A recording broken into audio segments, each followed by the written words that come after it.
What's up guys? Welcome to my vlog!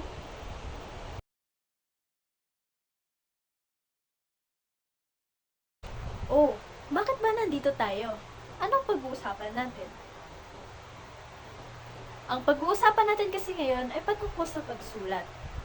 Ang pag-uusapan natin ngayon ay ang kaalaman, karanasan at kahalagan ng pagsusulat para sa iyo.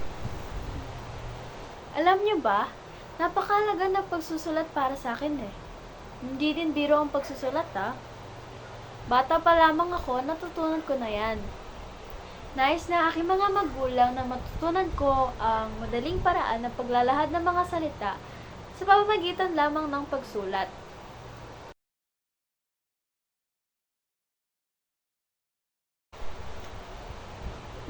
Ano nga ba para sa akin ang pagsusulat? Para sa akin, ang pagsulat ay isang paraan ng paggamit ng mga lipon na kaalaman o lipon ng mga salita upang makabuo ng pagsulat. Ginagamitan ito ng panulat at ng kamay at ng kaisipang makalarawan o makabahagi ng nais niyang ipabatid sa pagsulat. Hindi lamang ang kamay ang ginagamit, ngunit pati ang utak.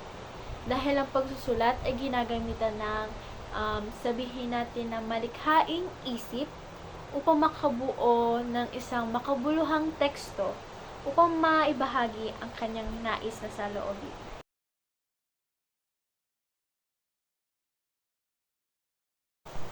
Sa murang edad pa lamang, ang pagsulat ay isang normal na gawain na lamang sa atin. Kundi dahil sa pagsulat, ano ang ating gagawin? Marahil labis namin itong ginagawa o ginagamit sa paaralan at maging sa ating mga bahay. Ito ay sa pamamagitan ng pag-take down notes ng mga bagay na importante at isa din itong paraan upang matandaan ng mga bagay na labis na binibigkas lamang sa bibig, katulad ng pakikinig sa iyong guro. Sa pamamagitan ng pagsusulat at sa pamamagitan ng iyong tenga, dumadaloy ang mga sinasabi ng iyong guro sa iyong tenga, dumadaan sa iyong utak, at nagagamit mo yon upang maisulat yung mga impormasyon na nais mong matandaan.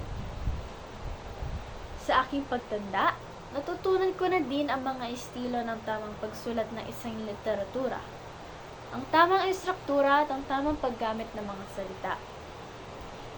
Nung ako ay nasa high school, naranasan ko na din ang sumali sa mga patimpalak ng pagsusulat. Ngunit sa kasamang palad, ako ay di nanalo. Naranasan ko din ang magsulat ng mga nobela dahil mahilig ako magsulat ng mga romansyang mga storya.